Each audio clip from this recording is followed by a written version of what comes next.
बेमौसम बारिश वाला ये मौसम शायद हम जैसे शहरों में रहने वाले लोगों को काफी सुहाना लगे, लेकिन अन्नदाता हमारे किसान भाइयों के लिए ये कितना आफत बन चुका है, ये आपको इस वीडियो में दिखाएंगे।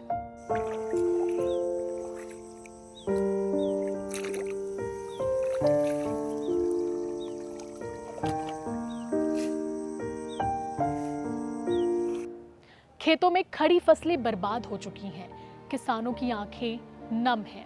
कई महीनों की मेहनत में सच में पानी फिर गया है।